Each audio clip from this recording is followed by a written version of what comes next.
Candidly, this is a really important video for most of us. Why? Because some of our most important investment accounts are our retirement accounts. That's our safety net. That's what we're going to live in retirement. And it's important you know how to fix your retirement accounts before it's too late. Now, how do I know this? Because I was a financial advisor for over 20 years.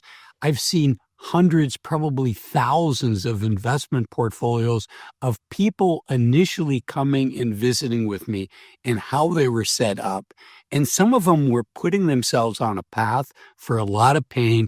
And fortunately, it's fairly easy to fix this path. So let's jump in and let's talk about it. First, I want to talk about the three main types of accounts that most of us have as we're saving money for retirement. Most of us think of our work 401k or our IRA, just a regular 401k, a regular IRA. On the other side of that, many of our companies now are offering Roth versions of the 401k, and you can likely save money in a Roth IRA as well. So we have those two accounts, and in the middle is just our regular taxable bank account, our regular taxable brokerage account. So those are our three accounts, but if we don't think about them carefully, we can find ourselves in a very inefficient tax situation, and we can find ourselves unnecessarily giving away thousands of dollars, maybe tens of thousands or more, to the government that we don't have to pay. So how do we fix this? We fix this first by understanding how the U.S. federal tax system works. There are 7 tax brackets, federal tax brackets in the United States. It starts off, and I'm going to share this table here. It's by the Tax Foundation. This is for ordinary income tax, and those tax rates are 10%, 12%. Then I want you to notice it jumps to 22%. There is no 12, 14, 16, 18, 20%. It goes from 12 to 22. So in that space is going to be some opportunities for us. Then we go from 22 to 24, and then there's another jump. We go to 32%, and then it's incremental after that. So in those gaps, in the gap between 12 and 22%, in the gaps between 24 and 32%, are the places that we can plan and we can think strategically. Now, let's start off with the regular IRA and the regular 401k. The challenge with that is if that's where all your retirement savings money is, every dollar that you pull out of your account becomes taxable income. And unfortunately, that can bump you into those higher tax brackets. Now, there's really 8 tax brackets in the United States because of the standard deduction, many of us will pay $0 on some of our money until we get above that standard deduction.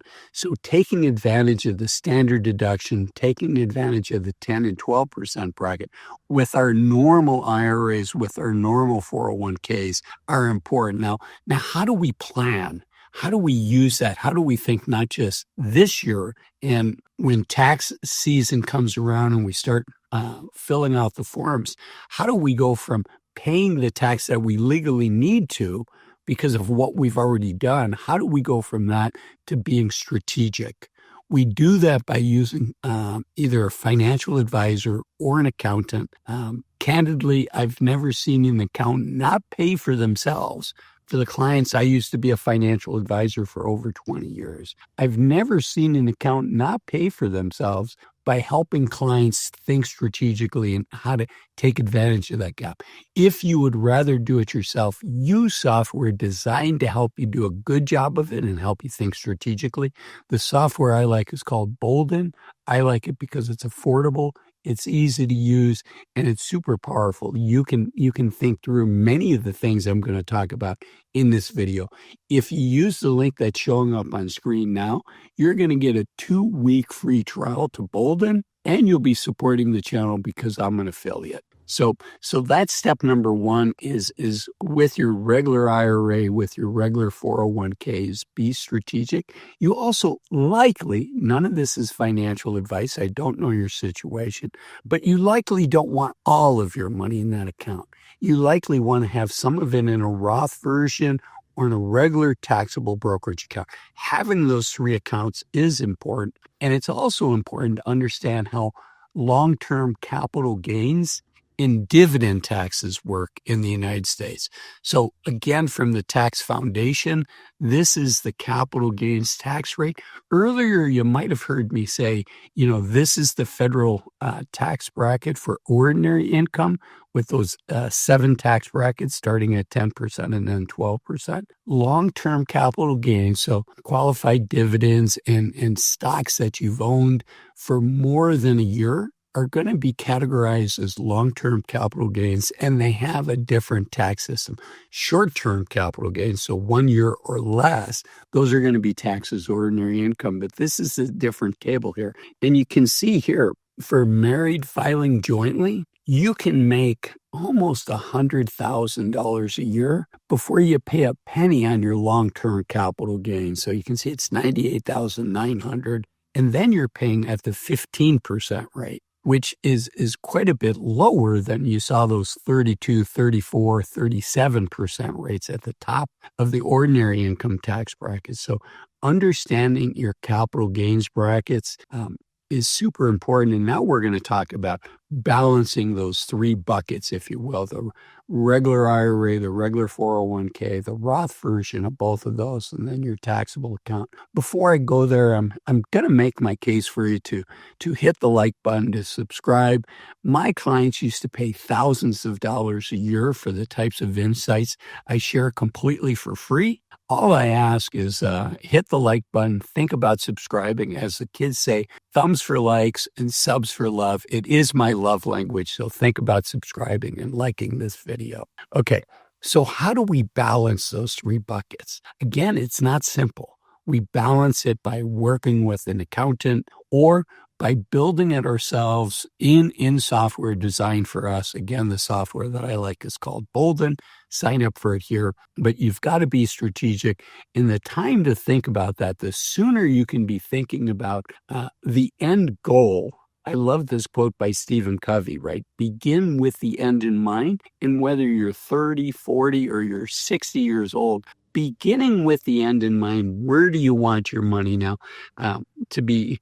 Which type of accounts? And the broad theme is we want our money to be in accounts. When we're paying, we want to be putting money in such a way that we're paying taxes at the lowest rate possible, the lowest rate. And sometimes, people might think, well, I'm working now, so I'm in a higher tax bracket, and later in retirement, I'm going to be in a lower tax bracket. That may be true. That may not be true. There's a huge government deficit. Our debt deficit is enormous, and it's rising by the day. And at some point, it's going to be time to pay the piper. So we may actually have higher taxes in the future. We don't know. But it's that kind of theme. Pay taxes when you can pay the lowest rate possible.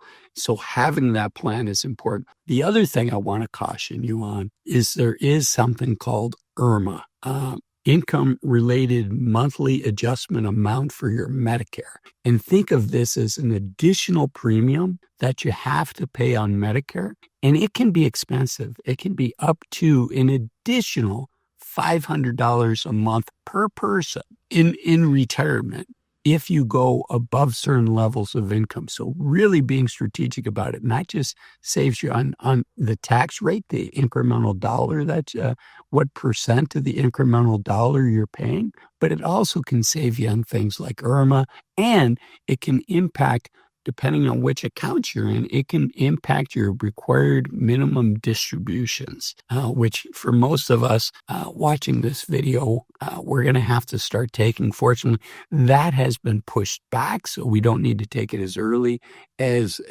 people a decade ago used to. But at some point that kicks in, and then we lose the ability to control our tax rate. So the time before when we first retire until we're on Medicare is an important window. Importantly, IRMA is a look back based on 2 calendar years previously. So if you were to sell your home and have a large capital gains above the amount that's exempt from long-term capital gains, that could trigger IRMA. So things get complicated. Again, use software or use a financial advisor. The software I like, again, is Bolden. And another really important question for all of us is, at what age do we decide to retire? And that's why I made this video here. Why waiting to 65 to retire might be a big mistake. Thanks for watching this one. Bye-bye.